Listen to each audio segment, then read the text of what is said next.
We are joined from Kyiv by Oksana Ivanyuk. She's a filmmaker, a journalist, and lives there in the capital. Oksana, thank you so much for being with us. Thank you very much. How have the past 24 hours been? Can you hear mortars and explosions? Are there tanks in the streets? What have the last 24 hours been like? Actually, the last 24 hours were quite quiet until this evening. So the negotiations between Ukrainian and Russian side were taking place. And for this period of time, we had about 10 hours of hope that it might resolve peacefully. But unfortunately, about an hour ago, there was another siren, and there was a huge explosion on the outskirts of Kyiv, in the district where civilians live. So we don't know how many victims are there yet, but I'm sure that some people are injured because the explosion was just, incredibly huge. So when you hear the explosions, I mean, you live in a residential area. Does it make you nervous? Are you afraid? You never know where the next explosion is going to be.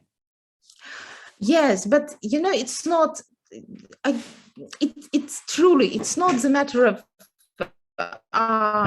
frightening, we are not afraid, we're becoming angry, and it's really difficult to stay within the range of human emotions, because hatred, it's not what we want to live with. It's a very destructive emotion, but that's what Russians make us feel at the moment. Do you expect anything to come from the peace talks, or do you think this could be smoke and mirrors by Putin to just buy time? Do you expect this to lead to peace?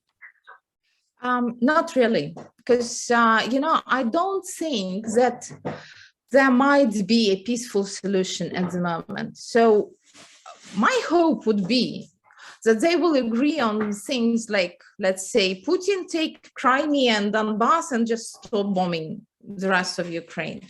But I don't believe that this is the option that might be offered by Ukrainian side on one hand, and on the other hand, that it might be accepted by Putin and by Russians, because they crossed the line where they need to save faces. Yeah, Putin needs to win. Yeah, if he doesn't win this war, he loses everything. So that leaves us not much hope for a peaceful solution at this moment, to be honest. I want to ask you about Volodymyr Zelensky. There are reports now that there are mercenaries from Moscow in the city. He's at the #1 top of the hit list. They would like to take him out. We view him here as a hero and a patriot. And my gosh, what a leader he is for your nation. How revered is Zelensky in Ukraine? Well, I didn't vote for Zelensky. I've met him a couple of times personally because we've been working in the same industry. We are producing TV shows. He's the showman, comedian, quite popular in Ukraine. And, we all, a lot of people in Ukraine received him, considered him to be a project by oligarch Kolomoisky. But within some time, we realized that he's more independent than it seemed at the moment. And by now, he really gains respect of the population. He didn't leave, he doesn't run away, his administration is staying in Kyiv. They're fighting, and they're fighting hard. Yes, I mean, I read that the United States offered to evacuate him and his family, and he said, I need ammunition. I don't need a ride out of my country. I will stay and fight. Yes. That says a lot about him. Yes, and that's the spirit here. Yeah. So he grew from being a clown to becoming a real politician and a leader. I want to ask you about Switzerland.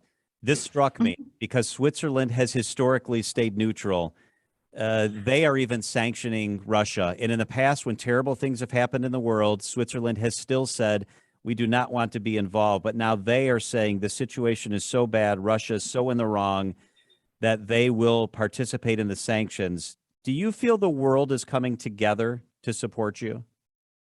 Yes, and we are extremely thankful because, when Russia invaded Georgia, world kept quiet. When Russia invaded Moldova, the world kept quiet. But now the world is united, and that means a lot because this gives strength to fight. Because Russians at the moment are shitting at our house. We need to clean our house, and we need a really huge vacuum machine to clean it from Russians. We don't have it, but I believe that all together we can do that. Well, and again, sorry, I'm using the term Russians, but that's not right. I'm referring to political leaders of that country, not to people of that country, because there are a huge number of really nice, intelligent, and educated people there. It just makes everybody upset that they're doing nothing. But again, I can understand that they're living in fear in a totalitarian state. Are you sleeping at night? Is it tough to go to sleep at night with everything going on? It depends. If there are sirens and bombing and we need to go into underground, then it's really tough. People are gathered in the shelter, in the underground parking, and they're playing cards,